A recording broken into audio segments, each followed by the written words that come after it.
Hi everybody, and you're all very welcome today to the Houston School of Film and Digital Media. I'm Megs Morley, I'm the curator in residence for Galway City.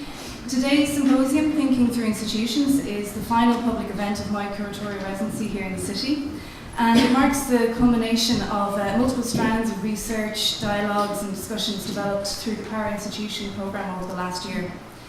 So the Power Institution itself is a nomadic and porous platform that has moved through the city, temporarily embedding itself within and in partnership with other organisations and institutions to develop differing forms of discussion and focus, and to create a temporary framework for research, criticality and action through multiple activities and events. And you can find out more about the year's programme on powerinstitution.ie, documented there.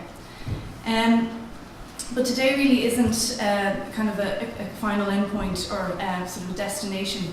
I think it will open up even more ideas in relation to the political and economic structures and hierarchies of the art world and its institutions.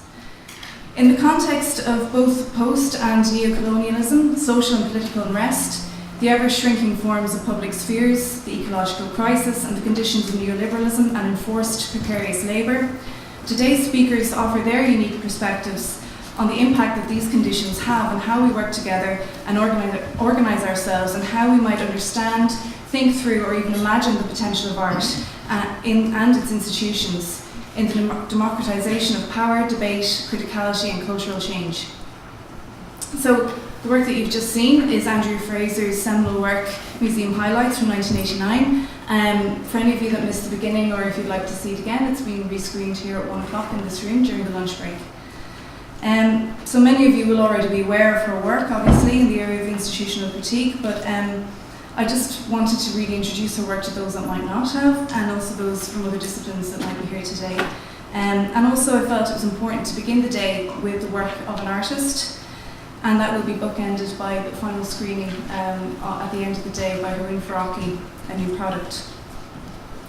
So though of course the discourse surrounding institutional critique has shifted significantly since 1989 with its own disappearance and death, and then its re-emergence and re-terminology and new institutionalism and so on. Museum Highlights marks an important moment in the development of a criticality of the institutions of art through art itself. And in this case, it was the Philadelphia Museum, told through the fictional docent Jane Castleton, who performs a script which is nearly entirely composed from quotations from the museum's own documents. So here Fraser is enacting the internalisation of the museum's discourse and exposes the art museum's ideological relationship with the production of value and taste, and by extension with the production of a certain kind of viewer. So just want to say thank you to today's guest speakers in advance. For some of them it's their first time in Galway, so thank you for travelling so far to be here today. And to Helen Harry and Fiona Woods, welcome back. Both Helen and Carrie have been involved in the Power Institution programme in different ways. Helen was a mentor on the mentoring programme, mentoring arts organisations in Galway City, and Fiona collaborated with me in the development of an institutional learning space called Reading Through Institutions, which was a reading, screening and discussion group, a monthly meeting, so we've been doing that for a while. It's really great that there was so much interest in today's event, but for anybody that couldn't make it, it is being documented and it's archived and will be published on the Power Institution website. Also just to say, it's been a real pleasure to work with the institutional partners on the residency. Without their support, the residency wouldn't have been possible.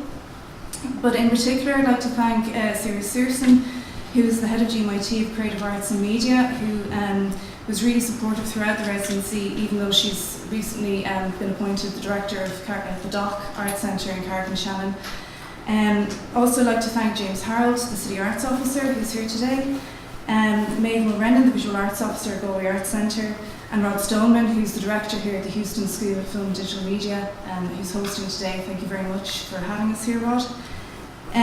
Also like to thank Colch Noon, who's the head of the College of Arts and Tourism in GMIT, who's been really supportive of today's event and has also sponsored the lunch at lunchtime for everybody, which is really generous of her. And also, of course, I should acknowledge the Arts Council of Ireland, who's really are supporting curators working in place across the country through the Curator in Residence scheme. And finally, just to thank the volunteer team who were working really hard this morning to get everything sorted out, and particularly Dave Finn, who's helping me particularly in project managing the day. So just to hand over now to today's moderator, Sarah Pearce. Sarah Pearce is an artist who lives in Dublin, and she has a PhD in curatorial knowledge from Goldsmiths in London. Since 2003, she's used the term metropolitan complex to describe her project. Despite its institutional resonance, this title does not signify an organisation. Instead, it demonstrates her understanding of cultural work, articulated through working methods that often open up to the personal and the incidental. And her activity considers forms of gathering, both historical examples and those that she initiates herself. The process of research and presentation that Pearce undertakes highlight a continual renegotiations of the terms of making art, the potential for dissent and self-determination, the slippages between individual work and institution, and the proximity of artworks. So I'd like to introduce Sarah. Thank you.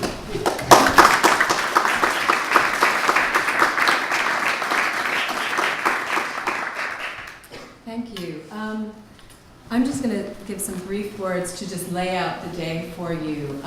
We've got 6 incredible speakers who, 5 who are here in person and 1 who is going to be Skyping in, Sarah Rifke, for her presentation, and we hope.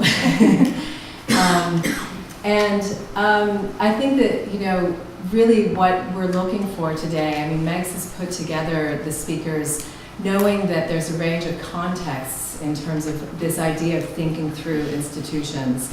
I think that, it's for me, it's quite poignant to start with Andrea Fraser's work, because on so many levels, it was the move into institutional critique that really formed me in some ways as an artist in terms of how to think of one's relationship to institution. And as we know, as Andrea herself would recognize, her work was made in 1989, that we've moved through institutional critique to a kind of idea of the critical institution, which Mick Wilson, who's our last speaker today, is going to kind of play through that term for us. And the idea of the institution being able to kind of embrace its own critique is something that we're also quite used to. And I think that today we're moving to something else. There's a kind of a relationship of the institution and what Gerald Roning has named constituent practices, which is about how we as artists, as people who work in the arts, and even thinking about art itself as something that is not necessarily located within institution or of institution, but is actually, or even in opposition to institution, but is actually kind of a constant process of institutionalizing, of working, so that the ways that we organize, the ways that we dissent, are not necessarily as easily recognized as institutional critique or as criticality as a critical institution, but that we're actually looking at practices today where people have really thought quite carefully about what it means to work both in the margins of institution, but always within a relationship to institution, so that the kind of the paradigm that Andrea Fraser is playing out, where we really situate a critique in relation to what we see the institution is lacking, is missing, is kind of reformed in terms of less in relation to kind of a narcissistic, like, what can the institution do for me, and where am I in the institution, to a real idea of practice. And that's what I'm really looking forward to hearing from our speakers today in relation to, is an idea of practice and the questions of where we are now, where we are today. So I think a lot of questions will be raised. I think a lot of answers will be returned. And what we've done is we've kind of divided the day in half, as you will see. So basically we're going to have 3 speakers now who are really just going to go one after the other. And then we'll take a break for lunch, and then we'll have the afternoon speakers. There will be time after each mini session for questions and discussion. So we built that into the program. So we encourage people to ask questions after each kind of set of three. We can have some discussion, but really what's quite important for the end of the day is to really allow time for a discussion in a genuine sense. So not the kind of, and we'll leave time for a discussion and then there will be 5 minutes and we'll ask everyone to go. But that we really want to have some time for discussion and for some of the ideas that get played out through the presentations to be able to be interrogated within this space of institution.